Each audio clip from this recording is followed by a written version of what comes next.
नमस्कार दोस्तों, कैसे हैं। आशा करता हूँ आप सभी अच्छे होंगे। आज हम यहाँ एक बहुत महत्वपूर्ण वीडियो पर बात करेंगे, एक बहुत महत्वपूर्ण टॉपिक पर बात करेंगे।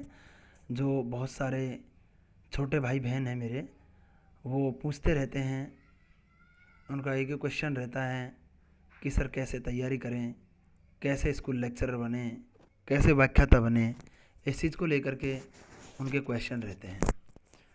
तो उसी को लेकर के मैं आज आपके सामने हूँ और हम इस पर बात करेंगे, डिटेल से बात करेंगे कि कैसे स्कूल लेक्चर की तैयारी करनी है, कितनी वैकेंसियाँ आई हुई हैं और क्या क्या अपॉर्चुनिटीज़ इसमें हैं, किस तरह की जॉब ऑफ नेचर है ये सारी बातों पर हम बात करेंगे। किस तरह से हमें एग्ज़ाम के उसमें अपने आप को मोटिवेट रखना है पूरी तैयारी के दौरान, किस तरह से हम अपना मोटिवेशन लेवल हाई रखें और किस तरह से पूरी की पूरी प्रक्रिया को सफलता तक ले जाएं। इन सभी बातों पर हम बात करेंगे इसमें दोस्तों। तो आइए देखते हैं सबसे पहले स्कूल लेक्चरर की तैयारी कैसे करें, जिसको व्याख्याता भी कहते हैं। कई जगह पर पीजीटी के नाम से भी जाना जाता है। जैसे डीएसएसबी से जो भर्तियां निकलती हैं, केवीएस से जो भर्तियां निकलती हैं, नवोदय विद्यालय समिति से जो भर्तियां निकलती हैं, उनमें इसको पीजीटी के नाम से जाना जाता है इस भर्ती को, अर्थात पोस्ट ग्रेजुएट टीचर। और हमारे यहाँ राजस्थान में आरपीएससी के द्वारा जो एडवर्टाइजमेंट निकलता है इसका, उसमें स्कूल लेक्चरर अर्थात लेक्चरर स्कूल शिक्षा के नाम से जाना जाता है पद को। तो पद नाम व्याख्याता है यहाँ पर स्कूल शिक्षा, जिसका वेतनमान 44,300 है। पे लेवल 12 का है ये। और ग्रेड पे की अगर बात करें तो 4800 ग्रेड पे का है और राजस्थान सरकार में ये राजपत्रित अधिकारी का पद है। कुल रिक्तियाँ जो अभी प्रस्तावित हैं, जिनका एडवर्टाइजमेंट निकला हुआ है, जिसकी लास्ट डेट अभी जून में है, 4 जून है, इसके लिए कुल रिक्तियाँ 6000 हैं। तो बहुत अच्छी अपॉर्चुनिटी है दोस्तों, बिल्कुल लग जाइए आप तैयारी में अच्छे से। और जितनी शिद्दत के साथ तैयारी करोगे, सफलता उतनी ही आपके नज़दीक होगी। जितनी मेहनत आप पूरे मन से करेंगे, पूरे विवेक से करेंगे, अपना 100% अपनी तैयारी में देंगे, तो सफलता हमारे उतने ही नज़दीक होगी। आइए अब देखो दोस्तों, इस पर और चर्चा करते हैं। आपका दोस्त मैं आपके साथ हूँ इस पर, और पूरी रणनीति पर बात करेंगे कि आरपीएससी ने कितने पदों के लिए विज्ञापन निकाला है, कौन कौन सी चीज़ें हमें ध्यान रखनी है, तैयारी के दौरान क्या गलतियाँ हैं जो नहीं करनी चाहिए हमें, ताकि सफलता सुनिश्चित हो सके। साथ में कौन कौन सी महत्वपूर्ण किताबें हैं, कौन कौन सी महत्वपूर्ण पुस्तकें हैं जो इस पूरी यात्रा में हमारी मदद करेंगी, इन पर भी हम बात करेंगे।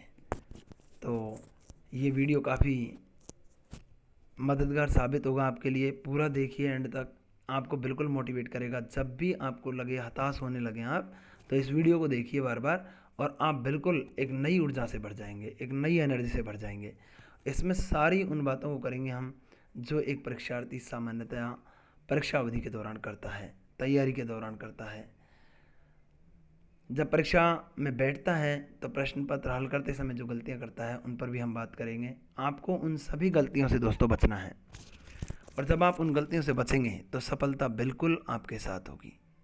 कहते हैं जब हम पूरे मनोयोग से, पूरे विवेक से, पूरे आत्मचिंतन के साथ में, पूरी आत्मीयता से हम जब मेहनत करते हैं, तो पूरी कायनात हमें हमारी सफलता, हमें हमारी मंजिल तक ले जाने में लग जाती है। जो अवरोध हैं रास्ते के, वो भी क्लियर हो जाते हैं और वो भी हमारी मदद करते हैं। यहाँ पर मुझे स्वामी विवेकानंद जी का एक कोटेशन बहुत याद आता है, और मेरा आदर्श, मैं उसे अपना आदर्श वाक्य भी मानता हूँ, और विवेकानंद जी मेरे आदर्श हैं, डॉक्टर अब्दुल कलाम साहब मेरे आदर्श हैं।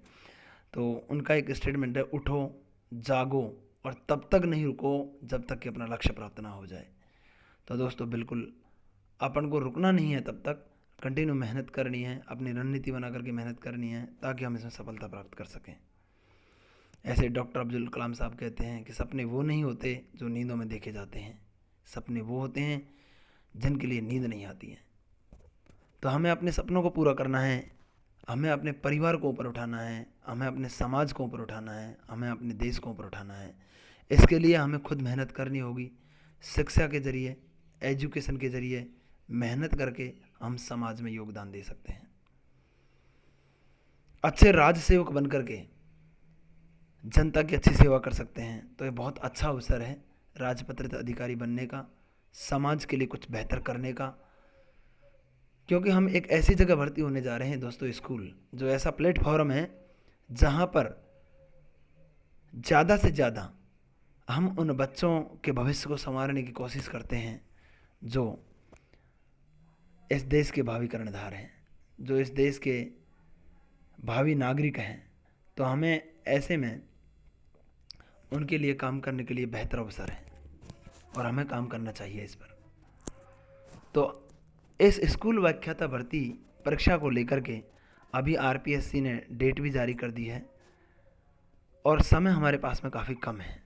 तो हमें एक बेहतर रणनीति के साथ में, एक अच्छी रणनीति के साथ में दोस्तों तैयारी करनी है ताकि अपनी सफलता सुनिश्चित करें।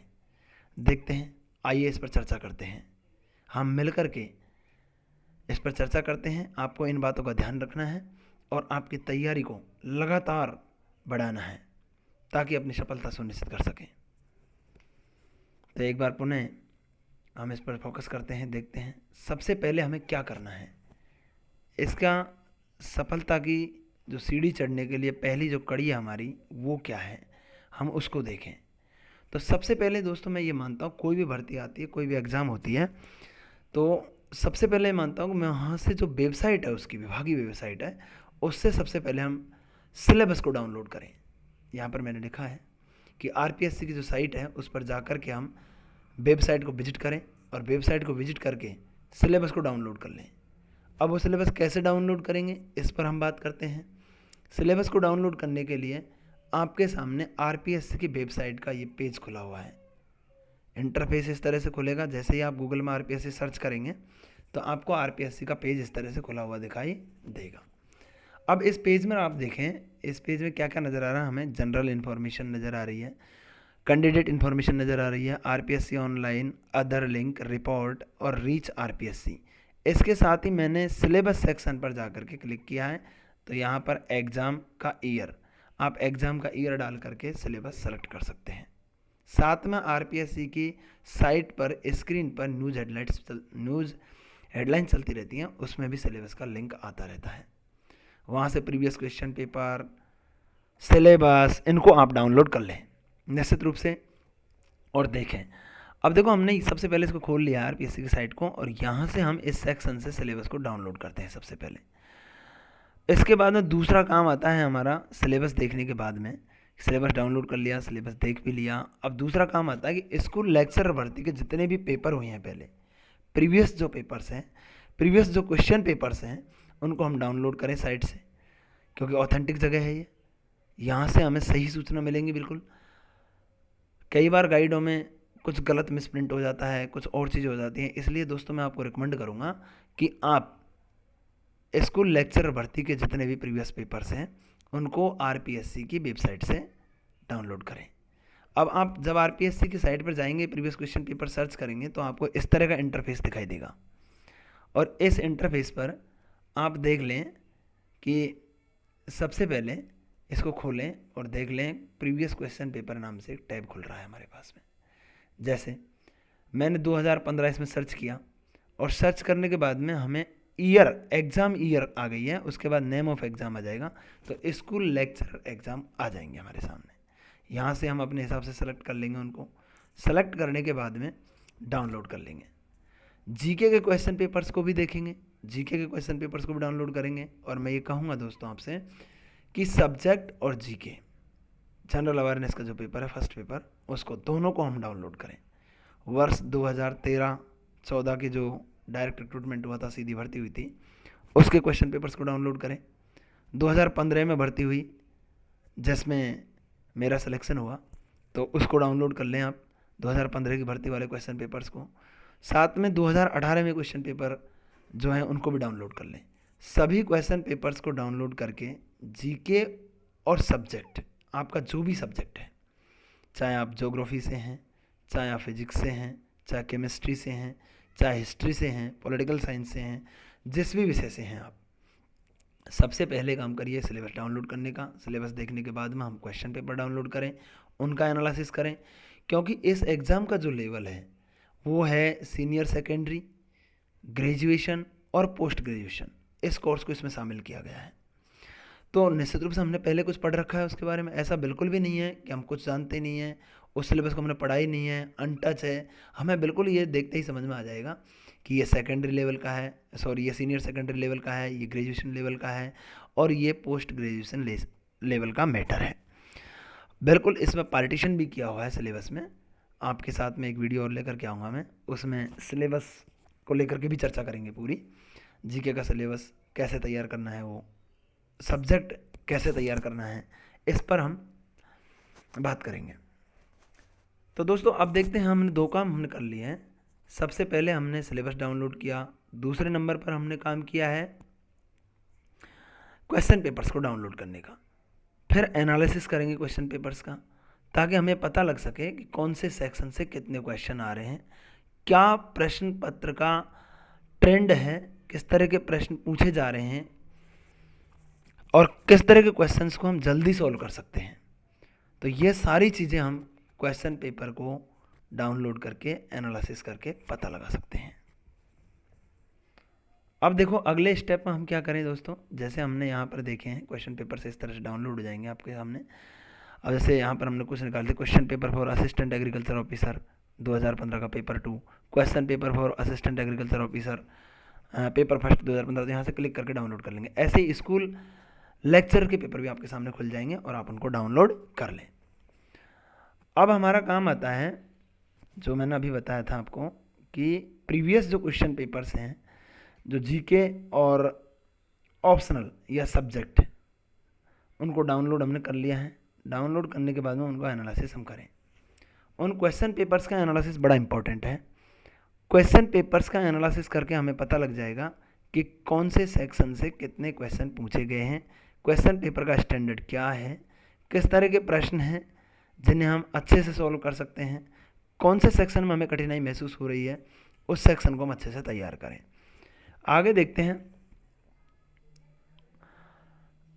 ये मैंने आपको भी बताया ही था दोस्तों कि 2013, 14, 15 और 18 के जो क्वेश्चन पेपर्स हैं उनको डाउनलोड कर लें। सिलेबस और एग्जाम पैटर्न के आधार पर हम देखते हैं जीके का जो क्वेश्चन पेपर है वो 150 मार्क्स का होगा और सब्जेक्ट का जो पेपर होगा वो 300 मार्क्स का होगा। अर्थात सब्जेक्ट का जो वेटेज है वो डबल है। यहाँ पर सब्जेक्ट जो भी है हमारा, चाहे हिस्ट्री है, पॉलिटिकल, कुछ भी है हमारा, सभी के लिए सेम है ये भर्ती प्रक्रिया में नियम। और यहाँ पर सब्जेक्ट का जो रोल है वो डबल है हमारा और टोटल मिलाकर 450 मार्क्स का बनता है ये। तो हमें ज़्यादा फोकस इसको देख करके लग रहा है हमें कि ज़्यादा फोकस किस पर, सब्जेक्ट पर करना चाहिए। साथ में जीके भी हमें तैयार करनी चाहिए। अब ये चीज़ हमें यहाँ पहले दृष्टिकोण में ही, जब हमने एग्ज़ाम के पैटर्न को समझा, एग्ज़ाम के पैटर्न को देखा, तो ये बात बिल्कुल हमें समझ में आ गई दोस्तों कि सब्जेक्ट पर ज़्यादा फोकस करें, क्योंकि सफलता यहाँ से ज़्यादा सुनिश्चित होगी और एक बड़ा अंतर यहाँ से आता है। अब आप देखें रणनीति क्या रहेगी हमारी, स्ट्रेटजी क्या रहेगी हमारी इसको तैयारी को लेकर के। तो इसके लिए स्ट्रेटजी फॉर प्रिपरेशन जो है हमारी वो क्या रहेगी, मैं सबसे पहले अपने आदर्श स्वामी विवेकानंद जी का जो कोटेशन है उसको मैं यहाँ कोटेट करता हूँ आपके सामने। उठो, जागो और तब तक रुको नहीं जब तक कि तुम अपना लक्ष्य प्राप्त नहीं कर लेते हैं। अर्थात जब तक हमारी सफलता हम सुनिश्चित नहीं कर लेते हैं तब तक हमें रुकना नहीं है दोस्तों।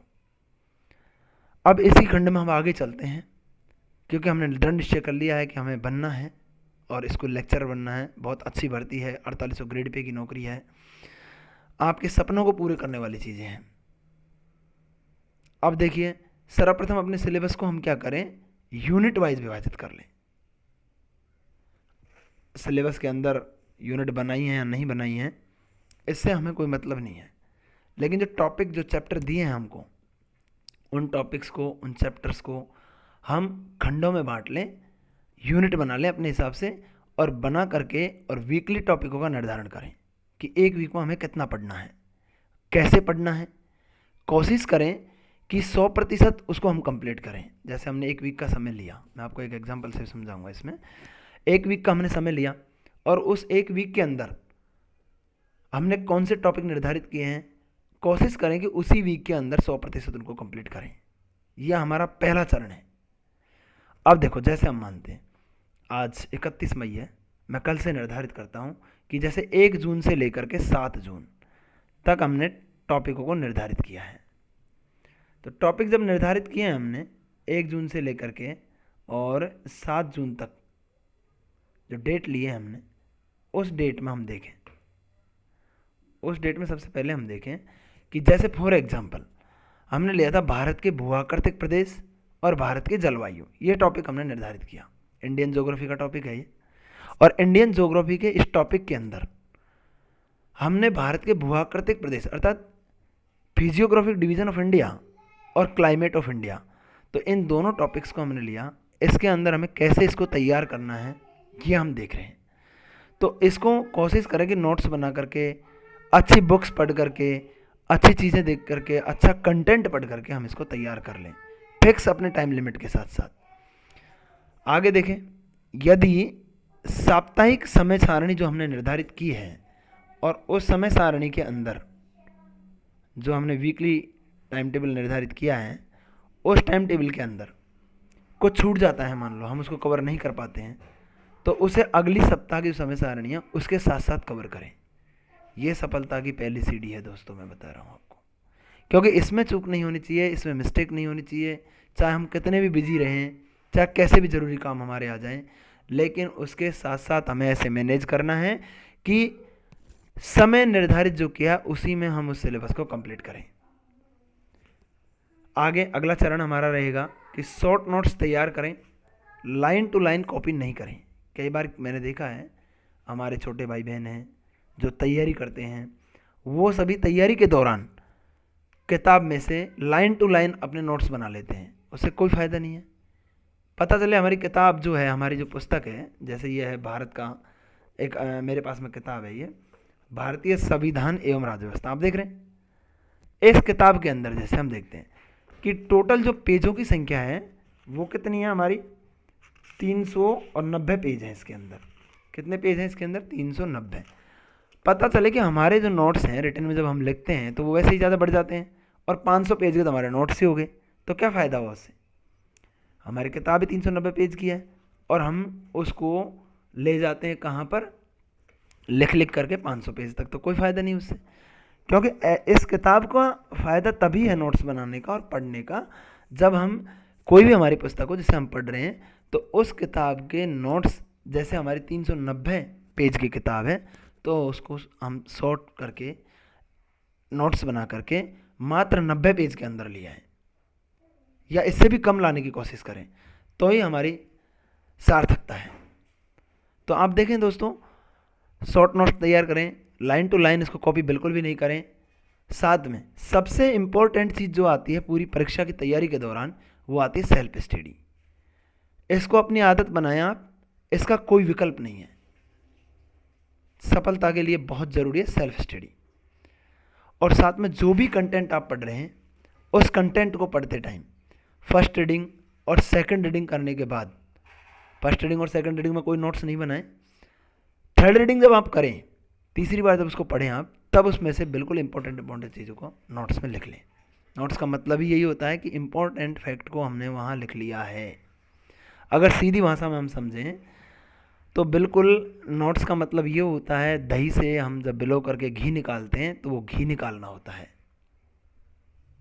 क्योंकि घी की मात्रा हमारे पास में जैसे 5 किलो घी है, तो उस 5 किलो में से 5 किलो दही है, उस 5 किलो दही में से जब बिलो कर हम निकालते हैं तो आधा किलो के आसपास उसमें से घी निकलता है हमारे पास में।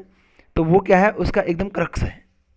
ऐसे ही हम इसको बिलो करके अपने नोट्स को तैयार करके बिल्कुल अच्छे से तैयार करें, और 390 या 300 पेज की जो भी किताब है हमारी, उसको हम शॉर्ट करते हुए 40-50 पेज के अंदर शॉर्ट समराइज कर लें, नोट्स को समराइज कर लें, तो वो नोट्स हमारे लिए बहुत सार्थक होंगे और तुरंत हम उसको रिवाइज कर देंगे एग्ज़ाम के दिन।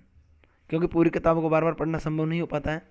ऐसे में बहुत ज़रूरी है कि हम नोट्स तैयार कर लें और उस नोट्सों को तैयार करके और उनका रिवीजन करें। हम जितना भी पढ़ा है हमने, सबसे इम्पोर्टेंट ये भी है, क्योंकि अगली कड़ी में देखो बहुत इंपॉर्टेंट चीज़ें हम यहाँ पर देख रहे हैं कि जो भी पढ़ा है, जितना भी पढ़ा है, उसका रिवीजन पर ज़्यादा से ज़्यादा फोकस करें, अर्थात उसको बार बार रिवाइज करें। बहुत सारे भाई बहन छोटे जो हमारे हैं, जो तैयारी में लगे हुए हैं, जो अच्छे पोस्ट पर पहुंचना चाहते हैं, उनका एक ही क्वेश्चन रहता है कि सर हमें याद नहीं रहता है। कैसे याद रखें? याद करने का एक ही तरीका है दोस्तों, आप पढ़ लें, पढ़ने के बाद अपने नोट्स बना लें, नोट्स बनाने के बाद बार बार रिवाइज करें उसको। इसके अलावा और कोई दूसरा मूल मंत्र इसका नहीं है। आप देखते हैं कि स्कूल व्याख्याता भर्ती जो परीक्षा है उसके लिए भी बहुत सारे क्वेश्चंस आते हैं कि कोचिंग कर लें सर, एक अच्छी सी कोचिंग बता दो सर, अच्छे नोट्स दे दो सर, आपके नोट्स दे दो, आपके दोस्त के नोट्स दिलवा दो। मैं आपको साथियों स्पष्ट करना चाहता हूं कि स्कूल व्याख्याता भर्ती परीक्षा ऐसी परीक्षा है जिसमें कोचिंग का बहुत बड़ा रोल नहीं है। फिर भी अगर आपको लगता है तो आप कर सकते हैं, ऐसा मेरा कहना नहीं है कि आप नहीं करें, लेकिन क्योंकि हमने जो चीज़ें सेकेंडरी लेवल पर पढ़ी हैं, जो चीज़ें सीनियर सेकेंडरी लेवल पर पढ़ी हैं, जो चीज़ें ग्रेजुएशन में पढ़ी हैं, जो सिलेबस हमने पोस्ट ग्रेजुएट, चाहे हमने एमए किया है या एमएससी किया है, जो भी सब्जेक्ट हमारा रहा है हमने वो पढ़ा है वहाँ पर, तो वही सारी चीज़ें आने वाली हैं। 300 नंबर का जो क्वेश्चन पेपर है आपका, उसके अंदर वही चीज़ें पूछी जाने वाली हैं। तो फिर कोचिंग की आवश्यकता कहाँ हुई? आप उसको पढ़ चुके हैं, आप उस सिलेबस से परिचित हैं, आप उन चीज़ों को जानते हैं, बस उनको रिवीजन करना है, उनके नोट्स बनाने हैं आपको, और लगातार मेहनत करनी है। मैं बिल्कुल अपना बता देता हूँ दोस्तों, मैंने इसके लिए कोई कोचिंग नहीं की थी। अब देखते हैं आगे, आप बिल्कुल इन पर अमल करिए, इन चीज़ों पर। अब आप देखें कि सिलेबस को जितना जल्दी हो सके आप उसको कवर कर लें।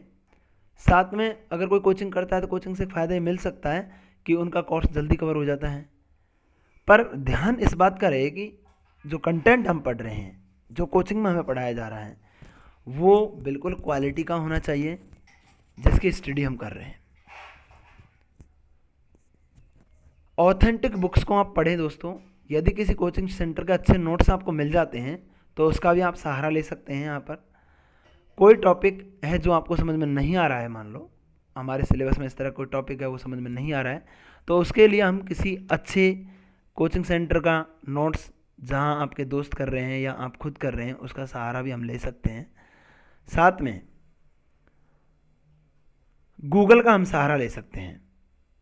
गूगल पर बहुत सारा कंटेंट मिल जाता है आपको। और आपको मैं बता दूं, आपके किसी भी टॉपिक को ढूंढने के लिए अगर अच्छा कंटेंट आप चाहते हैं तो आप उस टॉपिक का नाम लिख दें, जैसे भारत की जलवायु, साथ में यूपीएससी लिख दें उसके, भारत की जलवायु यूपीएससी, तो आपको बिल्कुल क्वालिटी का कंटेंट मिलेगा, अच्छी कोचिंग्स का कंटेंट मिलेगा। यूपीएससी लिखने से वहाँ पर बहुत सारी चीज़ें डाली हुई हैं। साथ में आजकल यूट्यूब पर भी बहुत सारी चीज़ें आई हुई हैं, यूट्यूब पर भी एक से एक अच्छा वीडियो अवेलेबल है, हम यूट्यूब का भी सहारा लेकर के देख सकते हैं। आप बिल्कुल, मैं बता रहा हूँ, इन चीज़ों को फॉलो करें दोस्तों, आपको निश्चित रूप से सफलता मिलेगी और आप बिल्कुल कॉन्फिडेंस से भर जाएंगे। आपके लिए बहुत मददगार साबित होगा ये वीडियो, क्योंकि मुझे लगा मेरी तैयारी के दौरान मुझे कोई ऐसे गाइड करने वाला नहीं था, तो मुझे महसूस हुआ कि क्यों नहीं मैं अपने जो छोटे भाई बहन हैं, जो तैयारी में लगे हुए हैं, जो लेक्चर बनना चाहते हैं, जो आरपीएससी में ही नहीं बल्कि डीएसएसबी, केंद्रीय विद्यालय, नवोदय विद्यालय, इन चीज़ों की तैयारी कर रहे हैं, वो सब भी अगर इस वीडियो को देखते हैं तो निश्चित रूप से लाभान्वित होंगे और उनको एक प्रॉपर गाइडेंस मिलेगा।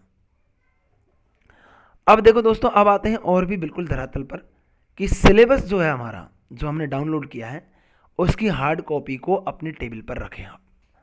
उसका जो भी हार्ड कॉपी है, जो आपने सिलेबस को डाउनलोड किया है, उसकी हार्ड कॉपी को आप अपने टेबल पर रखें, पढ़ने की जो टेबल है, और प्रत्येक दिन उस पर एक नज़र ज़रूर डालें, उसे रीड करें और देखें कि कितना काम हुआ है।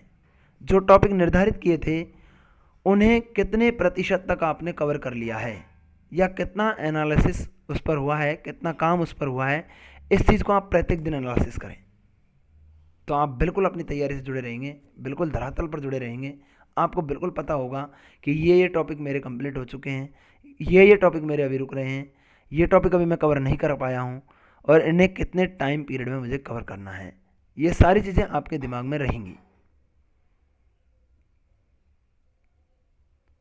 बिल्कुल आप धरातल से जुड़ करके तैयारी कर पाएंगे जिससे।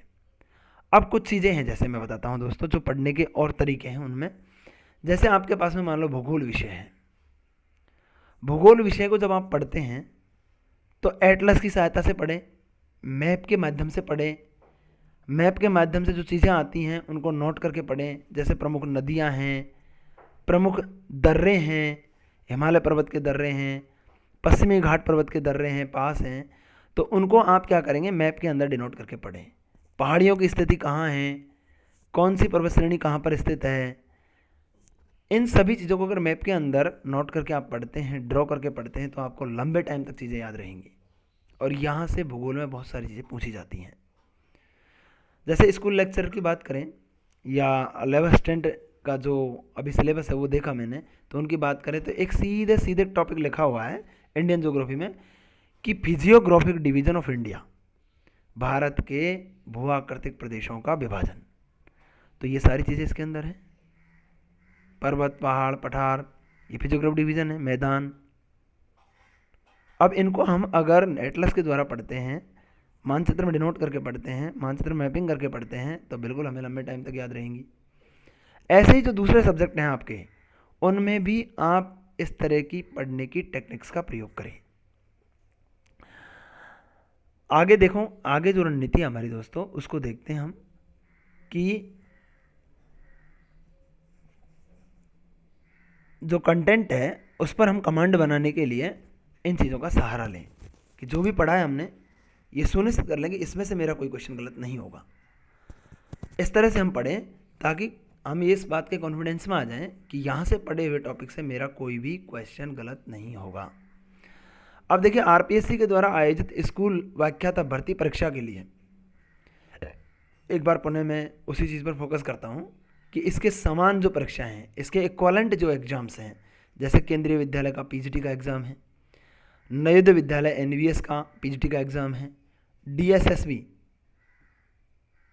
जो directorate of education Delhi government के लिए भर्ती करता है, उसके पीजीटी के प्रीवियस पेपर्स हैं, उनको आप ले लें, उनको सॉल्व करें, अपने सब्जेक्ट के पेपर्स को उनको हल करें, आपको निश्चित रूप से बहुत मदद मिलेगी और आप बिल्कुल कॉन्फिडेंस में आ जाएंगे।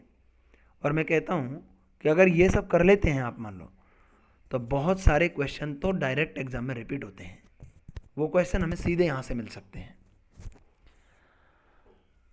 अब साथ में एक और हमारी तैयारी को ज़्यादा अद्यतन करने के लिए हम एक चीज़ और देख सकते हैं दोस्तों, यदि कोई अच्छी टेस्ट सीरीज हो जो चल रही है, उसको आप ज्वाइन कर सकते हैं, अपनी तैयारी को वहाँ से लगातार अद्यतन कर सकते हैं। जैसे आपको पता लगेगा कि मेरी तैयारी कितनी हुई है और कैसे हुई है। आप बिल्कुल टेस्ट सीरीज पर भी काम करें, मॉडल प्रैक्टिस पेपर ले आएँ, उनको आप हल करें ताकि आपकी तैयारी और भी अच्छी हो सके, क्योंकि कंपटीशन का दौर है और सभी साथी अपनी तैयारी को अच्छे से करें, अपनी मेहनत को अच्छे से करें, जिससे आपकी, आपके परिवार की स्थिति में आर्थिक रूप से, सामाजिक स्टेटस के रूप में सब में सुधार हो। अब देखते हैं हम कि अपने आप को परखें, अपने आप को सेल्फ एग्जामिन करें, जो कमी है उसमें सुधार करें और अधिक से अधिक मेहनत करें। अब देखो दोस्तों, हमारी जो रणनीति है पूरी, उसको मैंने शॉर्ट 5 जो अपने स्टेप हैं उनमें शॉर्ट किया है। आप देखें उसको कि 5 स्टेप कौन कौन से हैं। सबसे पहले जो मैं कहना चाहूँगा वो है इसमें शॉर्ट स्टेप में 5 जो स्टेप की हमारी रणनीति है, स्ट्रेटजी ऑफ 5 स्टेप्स जो है, उसमें देखो सबसे पहले कंटेंट। सबसे पहले क्या है दोस्तों? कंटेंट है। कंटेंट का मतलब होता है क्या स्टडी मटेरियल हम पढ़ रहे हैं, उस पर फोकस रखें। फिर उसको पढ़ने के बाद अगला चरण हमारा उसका रिवीजन करें बार बार। उसके बाद अगला स्टेप हमारा प्रैक्टिस करें उसकी लगातार, या टेस्ट दें। टेस्ट देने के बाद में क्या इम्प्रूवमेंट की आवश्यकता है, क्या हमें इम्प्रूवमेंट करना है, वो इम्प्रूवमेंट उसमें लेकर के आए आप। साथ में उसमें कैसी परफॉर्मेंस हमारी है उसको देखें, क्योंकि टेस्ट को जब हल करेंगे हम तो उससे हमें परफॉर्म पता लगेगा और अपने आप को उसमें अच्छा परफॉर्म भी करें एग्जाम के दौरान। कई बार क्या होता है, हम बहुत अच्छे से पढ़ भी लेते हैं, बहुत अच्छे से कंटेंट भी तैयार कर लिया, लेकिन घबरा जाते हैं, परफॉर्म नहीं कर पाते हैं। जैसे मैं खुद का उदाहरण देता हूँ अपना, मैं किसी और दूसरे का उदाहरण नहीं, मेरे ऊपर जो हुई है उसको मैं देखता हूँ। मेरा एक टारगेट था दोस्तों कि मैं इनकम टैक्स में इंस्पेक्टर बनूँ, मेरा ये टारगेट था पहले। इससे पहले मैं दिल्ली गवर्नमेंट में डायरेक्टरेट ऑफ एजुकेशन में टीजीटी मैथमेटिक्स लग चुका था 2009 में। लेकिन उसके बाद भी मेरा एक टारगेट था कि मैं इनकम टैक्स में जाऊँ, और वहाँ मेरा उद्देश्य था कि टैक्स की जो चोरियाँ हैं, जो देश के विकास में बाधक हैं, उनको रोकने में मैं अपना योगदान दूँ। ये मेरा एम था। अब tax assistant tax income tax inspector बनना है। उसके लिए मैंने खूब तैयारी की, खूब अच्छे से पढ़ता था, खूब मेहनत करता था, लेकिन लास्ट में परफॉर्म नहीं कर पाता था। क्यों? क्योंकि मेरे ऊपर एक प्रेशर आ जाता कि इस बार तो बनना ही है, इस बार तो करना ही है मुझे, और वो प्रेशर एग्ज़ाम में गलतियां करवाता था मेरे से। उस दौरान मैं मैथ्स के क्वेश्चन सॉल्व करने में, इंग्लिश के क्वेश्चंस को पढ़ने में कई बार मिस्टेक करता था, और कुछ मार्क्सों से मेरा सिलेक्शन रह जाता था। बहुत प्रेशर ले लेता था कि इस बार तो करना ही है, बस प्री में बहुत अच्छे नंबर आ गए, अब मेंस करना है, और मेंस में जाकर के डिप्रेशन में, मेंस में जाकर के तनाव में, मेंस में जाकर परफॉर्म नहीं हो पाती थी चीज़ें, उस टेंशन की वजह से, नॉलेज की वजह से नहीं। तो मेरा कहना यह है दोस्तों, एग्ज़ाम में किसी प्रकार का दबाव महसूस नहीं करें।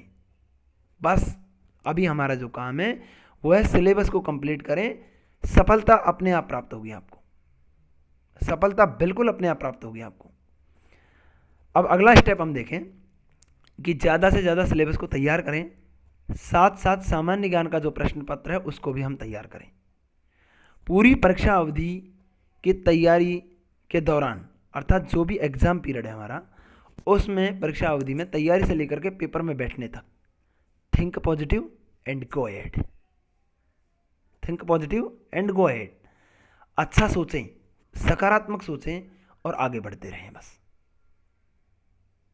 एग्ज़ाम के दौरान बहुत सारे क्वेश्चन ऐसे भी होते हैं जो कठिन होते हैं। एग्ज़ाम में वो क्वेश्चन हमारे प्रश्न पत्र में पहले आ जाते हैं, तो उसमें दबाव मारने की कोई ज़रूरत नहीं है। उन क्वेश्चनों को छोड़कर अगले क्वेश्चन सॉल्व कर लें। मैं सबसे बड़ी गलती यही करता था कि पहले उन्हीं क्वेश्चन को सॉल्व करके आगे बढ़ता था, तो ऐसे में थोड़ा प्रेशर बढ़ जाता है एग्ज़ाम के दौरान, और वो प्रेशर हमसे गलतियाँ करवाता है। तो बिल्कुल मेरा दोस्तों आपसे कहना है कि सकारात्मक सोचें और आगे बढ़ें।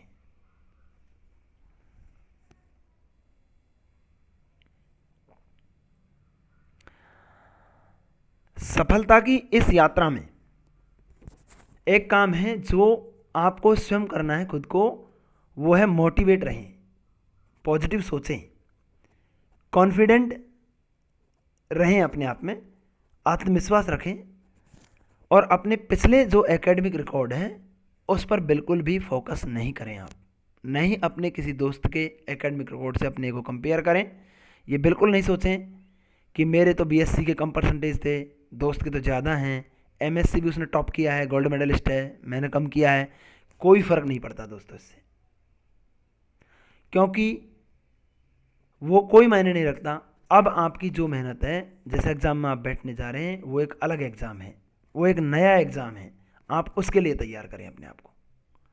पिछले एग्ज़ाम्स हो चुके, उनके रिजल्ट्स आ चुके, उनकी मार्कशीट छप चुकी, उसमें कुछ परिवर्तन नहीं होने वाला। इसलिए ज़्यादा से ज़्यादा फोकस करें अब जो वर्तमान में आपके पास में है, अब जो एग्ज़ाम हमारे सामने है, स्कूल लेक्चरर का एग्ज़ाम, व्याख्याता का एग्ज़ाम, उस पर फोकस करें ज़्यादा से ज़्यादा, उसको तैयार करें ज़्यादा से ज़्यादा, उसके सिलेबस को तैयार करें और अपने आप को साबित करें।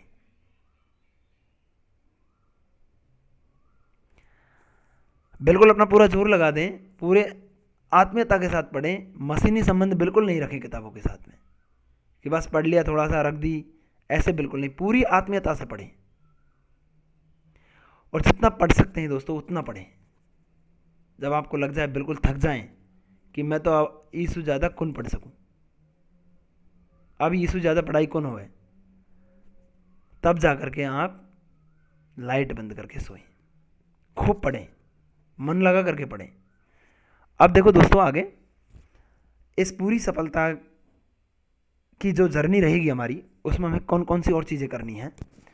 आरपीएससी के द्वारा आयोजित की जा रही स्कूल व्याख्याता भर्ती जो परीक्षा है, उससे आपको गजटेड बनने का बहुत बेहतरीन अवसर है, राजपत्रित अधिकारी बनने का बहुत अच्छा अवसर है। जबकि व्याख्याता भर्तियाँ और भी होती हैं, जैसे केंद्रीय विद्यालय की व्याख्याता भर्ती है, पीजीटी की भर्ती, नवोदय विद्यालय की है, डीएसएसबी की है, वहाँ पर गजेटेड ऑफिसर नहीं होते हैं, वो राजपत्रित अधिकारी नहीं होते हैं। केवल हमारा जो आरपीएससी है, हमारी जो राजस्थान गवर्नमेंट ने ऑर्डर निकाला है कि राजस्थान का जो भर्ती कमीशन है उसके द्वारा स्कूल व्याख्याता की जो भर्ती है वो ली जाएगी, वो राजपत्रित अधिकारी होंगे। तो ये बहुत बेहतरीन अवसर आपके सामने है। अब देखो दोस्तों, हमारे सामने पॉजिटिव और भी चीज़ें सोचने के लिए हैं यहाँ पर कि स्कूल में बच्चों के भविष्य को संवारने के साथ साथ समाज और देश के लिए सेवा करने का भी बहुत बेहतर अवसर हमारे पास में है। अब इन्हीं सब चीज़ों को देखते हुए आपको मेहनत खूब करनी है, आपको पढ़ना खूब है। तो एक मोटिवेशनल कुछ पंक्तियाँ हैं जिनको मैं हमेशा याद रखता हूँ, और कोई भी काम करता हूँ अपना तो उससे पहले मैं इस चीज़ को ज़रूर ध्यान में रखता हूँ कि जितना बड़ा संघर्ष होगा जीत उतनी ही शानदार होगी। अर्थात हमारी मेहनत जितनी ज़्यादा होगी सफलता उतनी बेहतर मिलेगी। और दोस्तों, इसी कड़ी में एक चीज़ और, आप तैयारी जितनी शांति से, जितने चुपचाप तरीके से करेंगे सफलता उतना ही ज़्यादा शोर मचाएगी। आप बेहतर तरीके से, आप अच्छे तरीके से अपने सिलेबस को तैयार करें और पढ़ते रहें लगातार, आपकी सफलता सारी कहानी बता देगी, सब कुछ सिद्ध कर देगी आपकी सफलता। जो आज इस तरह की बातें करते हैं कि क्या आरएस बनेगा ये, क्या लेक्चरर बनेगा ये,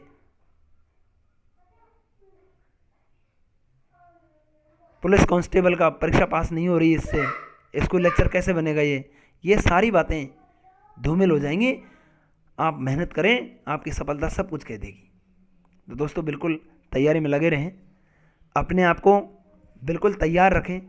अब देखते हैं, बहुत सारी चीज़ें देखी हमने किस तरह से हमें तैयारी करनी है, कौन कौन चीज़ें जिनका ध्यान रखना है, और परीक्षा की इस पूरी जर्नी के दौरान हमें मोटिवेटेड रहना है, अपने आप को हताश नहीं होना है कभी भी कि मेरा सिलेक्शन होगा या नहीं होगा।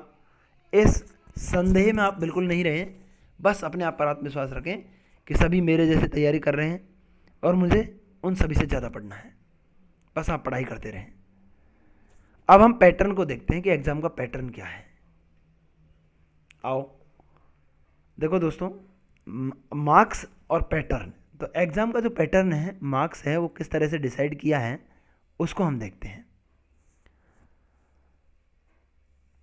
कुल जो प्रश्न हैं वो कितने हैं, यहाँ पर जीके के पेपर में 75 क्वेश्चन है, समय 1.5 घंटे का रहेगा और कुल अंक 150।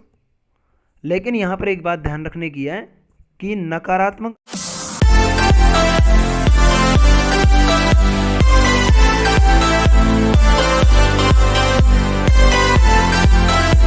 प्रश्न पत्रों में, और वो 1/3 रहेगा।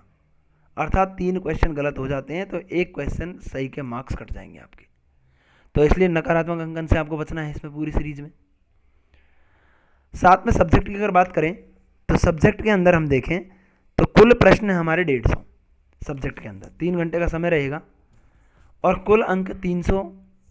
विषय का जो प्रश्न पत्र है वो 4 भागों में विभाजित रहेगा। सीनियर सेकेंडरी लेवल के क्वेश्चन आएंगे, स्नातक लेवल के आएंगे, पोस्ट ग्रेजुएशन लेवल के आएंगे, और साथ में इसी प्रश्न पत्र के अंदर शिक्षा मनोविज्ञान से संबंधित जो क्वेश्चन है वो भी आएंगे। तो इन चीज़ों को आप इस तरह से तैयार करें दोस्तों। साथ में परीक्षा से संबंधित जितनी भी सूचनाएं हैं उनके लिए राजस्थान पब्लिक सर्विस कमीशन की जो वेबसाइट है उसको आप लगातार विजिट करते रहें और उसी को ऑथेंटिक मानें। अब हम बात करते हैं भूगोल विषय की, क्योंकि मैं भूगोल से लेक्चरर हूँ तो इसलिए भूगोल की बात करते हैं।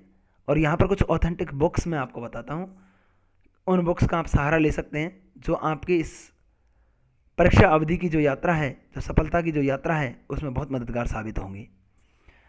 टोटल वैकेंसी हैं हमारी यहाँ पर, इस वैकेंसी में जो व्याख्याता की वैकेंसी निकाली हुई है आरपीएससी ने, उसमें टोटल वैकेंसियाँ भूगोल के लिए 6000 में से 793 वैकेंसियाँ हैं।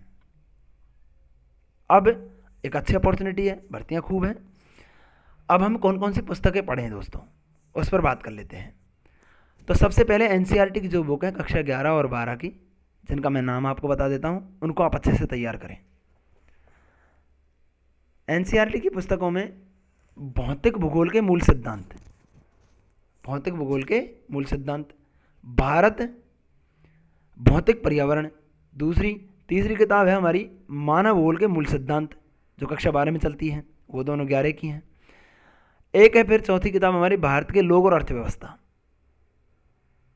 तो इन किताबों को आप बेहतर तरीके से तैयार करें, अच्छे से तैयार करें और अपने खुद के नोट्स बना लें इनमें से। अब साथ में जो ग्रेजुएशन लेवल है उसके लिए हमने बीए या बीएससी में जो भी पढ़ा है हमने, उसमें ग्रेजुएशन लेवल की जो किताबें थी हमारी ज्योग्राफी की, उनको हम तैयार कर लें। जैसे राजस्थान का भूगोल है, भारत का भूगोल है, इस तरह की जो किताबें हमारी उनको हम तैयार करें, उन पेपर्स को हम तैयार कर लें, उससे देख करके सिलेबस से मिला करके टॉपिकों को तैयार कर लें। एमए एमएससी में जो पढ़ा है हमने, एमए एमएससी के जो हमारे पेपर्स चले हैं उनमें पीजी लेवल का जो सिलेबस है वो कवर किया गया है, तो हम वहाँ से उन टॉपिकों को उनमें से मिला लें और अपने नोट्स तैयार कर लें। साथ में कुछ और बुक्स के मैं नाम बताता हूँ आपको, उनको आप ज़रूर पढ़ें ताकि आपकी सफलता सुनिश्चित हो सके, अच्छे मार्क्स, अच्छी रैंक आप ला सकें। देखो दोस्तों, इसमें एक टॉपिक है हमारे पास में,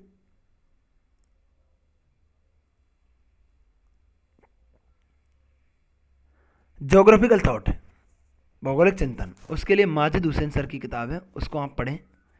इकोनॉमिक ज्योग्राफी पर डॉक्टर बीसी जाट सर और डॉक्टर चतुर्भुज जी और रतन जोशी जी, इनकी जो किताब है इकोनॉमिक ज्योग्राफी की, इनको आप पढ़ सकते हैं। किसी एक किताब को पढ़ लें, सभी को नहीं, इनमें से इकोनॉमिक ज्योग्राफी की।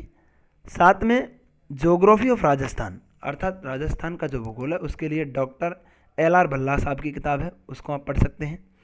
एग्रीकल्चर ज्योग्राफी RC तिवारी और BN सिंह जी की किताब है, उसको आप पढ़ सकते हैं। साथ में एक गाइड है, उसको मैं आपको सजेस्ट करूँगा, वो आप चाहें आप देख लें कि आपको उचित लगता है तो ख़रीदें, नहीं तो कोई ज़रूरी नहीं है। अरिहंत पब्लिकेशन की है, नेट JRF के लिए आती है ये बुक, और इसको भी आप देख सकते हैं। इसमें सारा सिलेबस ग्रेजुएशन और PG का एक साथ आपको मिलेगा।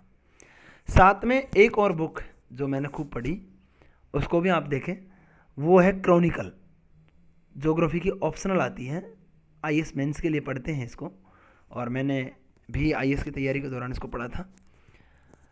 क्रॉनिकल ज्योग्राफी ऑप्शनल की किताब आती है, उसमें भी बहुत अच्छे से कंटेंट दिया गया है, आप उसको भी पढ़ें।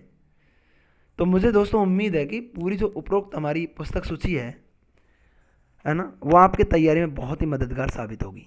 इसी के साथ दोस्तों, जय हिंद, बेस्ट ऑफ लक आपको परीक्षा की तैयारी के दौरान।